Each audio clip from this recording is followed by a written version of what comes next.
Booz Allen is in a service industry, so our only asset really is our people. And so when we found that we were not retaining senior women, it was a big challenge for us because that's really sort of our key assets walking out the door. And the approach we've taken is really, I think, to dovetail on what Sylvia said, to try and bring flexibility to what is at many times a very inflexible client environment. And we've done a lot of things, and to be brief, I won't touch on some of the ones that are probably more common across the panel, such as trying to make part-time work for women and trying to have flexible job schedules or some sort of job sharing. But I want to talk about two or three things that I think we've done that are fairly innovative. One, I think, that really made a big impact and sent a big message to the firm was our firm has investment dollars. So we have some significant amount of money that we can invest in clients, either because they're new clients or because we want to extend the relationship with clients. And 3 years ago, the firm leadership made a conscious decision that we are going to invest 90% of that money in clients that are in cities where we have offices. And this was a big deal because it was the first time the firm sort of put our money where our mouth is in saying that people can have more sustainable lives if they can literally work where they live. And investing in clients that are significantly outside of offices, cities where we have offices, mean everybody's on the road more, everyone's traveling more. But when we can have some significant number of clients who are local for the staff that's in those offices, that means that we can reduce some of these extreme job challenges. And I can tell you, someone who took 4 flights in the last 2 days, I feel anything but glamorous. It's a huge physical drain on people, and sometimes it's not so much the pressures, it's just the physical drain on your senior folks when you're asking them to do that. And so I think that was a big thing that we did. We also started an internal rotation program. And before we had done something more ad hoc, but we said, why don't we have an internal rotation program, create positions that aren't client-driven, so you have a little more flexibility in where you are, but they still offer you growth and advancement within the firm. So they were not simply, dead-end, make-work administrative jobs, but they really were, we thought through and we came up with about 25 global positions that significantly impact both the top and bottom line of the work that we do. And so the people who are in those positions are highly respected, highly valued. When and we structure them such that when you leave to take one of these internal positions, you are missed. It's not where we put underperformers. It's not where we hold people because we don't really know what to do with them. It's a bit like the Presidential Scholar internship program. It's where we put people and we say, we want you to develop to come back into the firm. And I think lastly, one of the things that I think was a big deal, and I'm sure everyone in this room can speak to it, is we started to make sure that women and senior women and minorities were given adequate credit for what we sort of, to steal a frame, called second shifting. And what we found is that as women got more senior, they had a significant increase in mentoring responsibilities, informal mentoring, and recruiting responsibilities, because there's just fewer of us. There's fewer women that are senior, there's fewer minorities that are senior, but we weren't getting credit for it. But at the same time, to Sylvia's point, because we were so invested in making sure more women would succeed at the firm, more women would come into the firm, more minorities could succeed, we couldn't opt out. Opting out just simply meant that the numbers were not going to get any better. And so we had a concerted effort to make sure that we can track and give recognition, and not just attaboys, but real sort of billable credit to the women who are doing this, so the course of their career, when we look at it, looks exactly like that of their male peers, and they don't get dinged for being out of the market or having too much time on these internal things. And finally, to this ramp up, ramp down, because it was something that we really refined based on the work we've done with Sylvia, is we took a survey of partners in one of our largest global practices and found that the men had on average 1 career stop. The women had on average 8. And they weren't all around childbirth. I mean, we don't have many women who have 8 children. And and we wanted to figure out how we could actively manage both the ramping down, the time when the women are not actively working, and the ramping back up, so that you you get off track in terms of our lockstep partnership model, but you still see, you're still, the destination is the same. So we really focused on, having different definitions of what the journey to success and the way we define it as sort of partnership could look like, but it didn't have to be linear. And we've really had a lot of success with actively managing the careers of women who have career stops, so that we don't tend to lose as many women as we used to when they have one of these stops, because they can see a path forward. And not only that, more importantly, they can see other women who have been successful who've done it before them. So I think I'll stop there and pass on to Aaron. So, coming from the high-tech industry, I'm glad to let you know that high-tech is finally growing up. I've been with Cisco for 10 years, and when I joined Cisco, like many of my colleagues, we came on the 5-year plan. We came on the 5-year plan, we're going to kill ourselves, we're going to have no life for around 5 years, and then we're going to retire. And it didn't happen. So, and it didn't happen for a lot of people for a lot of reasons. The internet bust that took place in 2000 was a sobering wake-up call that we were into an industry that that had to mature and really come to reality. And we did. And so what happened is now it forced Cisco to, and as much as my other wonderful colleagues in high tech, is to rethink about how you engage employees and how you retain employees and how you sustain high performance. The great news about Cisco is that so many things are embedded into our culture. For us, it's no big deal to work from home. No big deal. Everybody has a cell phone. Everybody is paid for a broadband connection. Everybody can telecommute. I have no idea where my staff is going to be tomorrow, and it doesn't really matter. So it's a culture of trust, which was really interesting, because when we started hearing about all these things about flexibility, and we go, well, we just kind of have it. And the issue for our workforce is not necessarily the flexibility; it's more the issue of workload. And so what we did find, though, is that what we wanted to do is we didn't want to advocate we didn't want to write policy and start putting policy for things that were happening naturally.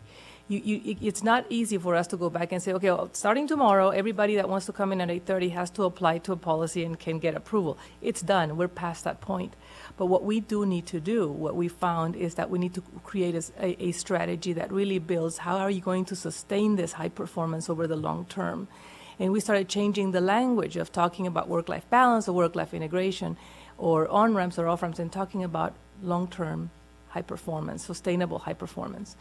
And what we mean by that is that there's responsibility in doing that has to do with, first of all, the flexibility policy and the myth and the stigma around leaves and part-time.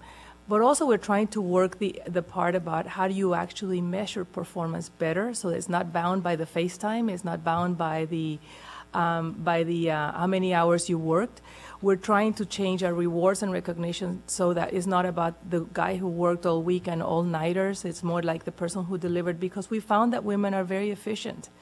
They tend to have 3 jobs, so therefore they're very, and also single parents that have to leave at 5 o'clock, or anyone that knows that have limited time, they will tend to do their work and organize themselves a lot more effectively. We're also trying to provide better tools for employees to self-manage themselves, so that they learn how to say no, so that they learn how to put priorities, so that they learn how to say, this is what I can do, and by the way, what you just asked me to do will get done, but it will get done in 3 weeks. And learning how to build that. And then finally, we're trying to change the way that we're designing our career paths, so that people have, like the women in India were asking, don't put me on a high potential track and expect me to be a manager in 2 years, because I'll be having a child by then. Give me a longer runway. And being able to change the culture that all of a sudden says, you're a high potential, you should be a manager in 2 years. And now we're saying, no, it's high potential and high potential and high potential, 10 years maybe. And then moving at the pace that we need to do. So basically what for us is going to be the big challenge for us is to change the language, because when we were talking about work-life balance, immediately eyes would start rolling and saying, oh gosh, our productivity, our edge is going to go out the door. Is to talk about sustainable high performance. And then that's the approach we're taking, hoping that is going to lead to a broader view of what the problem is at hand, which is retention, which is tired people do not innovate. Tired people, exhausted people do not create. And tired people go away. So we can't afford the retention, especially in engineering where you have a pipeline that's shrinking every day. We have a very, if the talent crunch is tough for other industries, it's incredibly critical in high tech, where we cannot compensate engineers by immigration because the rules have changed, where women are less interested in joining a career in engineering, and men also are declining their interest in careers as engineers. So we have to figure out how to get the engineers that have this intellectual property stay with us for now and for many years to come. So that's the approach we're taking. Well, at Intel, we were all on a 7-year plan because we get a paid sabbatical every 7 years. So the plan was work for 7 years, take your sabbatical, become rich, and then retire. I've been at Intel 10 years, I've been through one sabbatical. Still there. I will try and keep my comments very brief. What I want to describe for you is kind of the culture of Intel, and I want you to think about, I don't know if many of you know about Gordon Moore, the Moore's Law, which is every 18 months, faster chips, more memory, every 18 months. That's been in existence long before jobs became extreme. So we have a lot of extreme jobs inside of an extreme industry. We are extreme on steroids at Intel. And that's manifesting itself in many ways. What we have recognized, though, is there's really two things I want you to think about. We are all, whether it be in academia or whether it be in business, we are trying to do something inside of our walls that is yet to be done in society. So the problems that exist inside of Stanford and exist inside of Intel are not necessarily problems we created, but they're problems we need to acknowledge in order for us to run our business. One of the things that happens, particularly in technology, is issues of isolation. 74% of the time at Intel, a woman is the only woman in her work group. And so what we have found is a lot of our work over the last few years has really been trying to make what happens naturally for the majority population happen naturally for isolated populations. So a lot of our work has been spent looking at how we work with managers to deal with the realities of the fact that you have women and people of color that are isolated. And the research will tell you there's a lack of trust. So instead of blaming managers for that lack of trust, you use the research to get them to understand and acknowledge that exists. And so let me work with you to figure out how you can improve your management and how you can elicit an environment of trust. We've also identified that it's not just the manager. It also is employees. What we have found is, particularly when it comes to work life, men take it. They don't ask. When you really, really sit down with men, men are taking advantage of flexibility more than people think. The difference is most women ask. Our women would tell us, you know what, the reason why I ask is because if I'm not there, everybody knows I'm not there. Roz, I'm the only woman. You know, John cannot come to the meeting. There's 35 of him. If I'm not in that meeting, everybody knows. And I don't want to say I can't be in the meeting because I need to pick up my child early from school. So a lot of this is really us trying to do a better job of helping our managers understand that dynamic. The other thing that we've really recognized also is that because of isolation, what we have found is that sometimes that impacts feeling of community. Sometimes it impacts ability to get information because we are all human beings that tend to migrate towards people we're comfortable with. I had one woman that told me, you know, I just assumed that the real job list is in the male bathroom, and one day I'm going to wait till everybody leaves, and I'm going to go in the male bathroom, and I'm going to find the jobs. And really there isn't, because the men had some of the same challenges. But what we've identified is we started a technical female leadership forum about a year ago. We found that when we brought women together with our most senior engineers, and what happens is our fellows present technology ideas and, you know, lots of discussion, our women really would not speak up as much.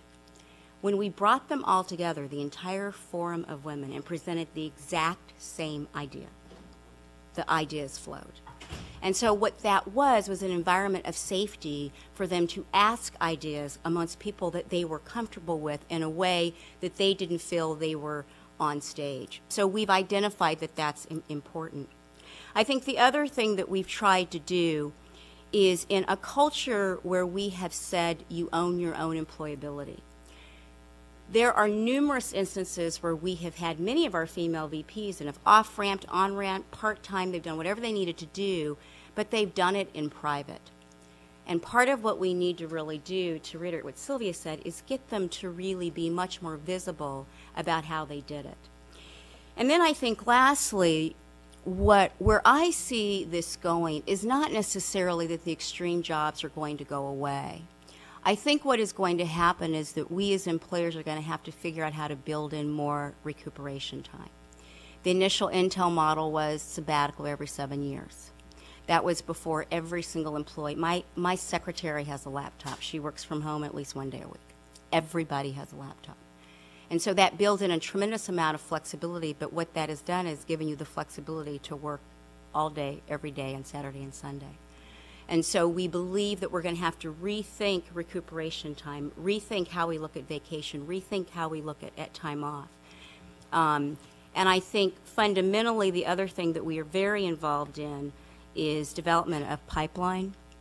Our industry, talent is everything. And when we look at less and less women, less and less people of color going into this, that's a little bit scary. So certainly we spend a lot of time with that. We spend a lot of time with mentoring with our most senior technical females, most senior people of color going into schools. We value that. We give them time off for that. I think it's something that we do really well, but it's not happening enough and it's not happening fast enough.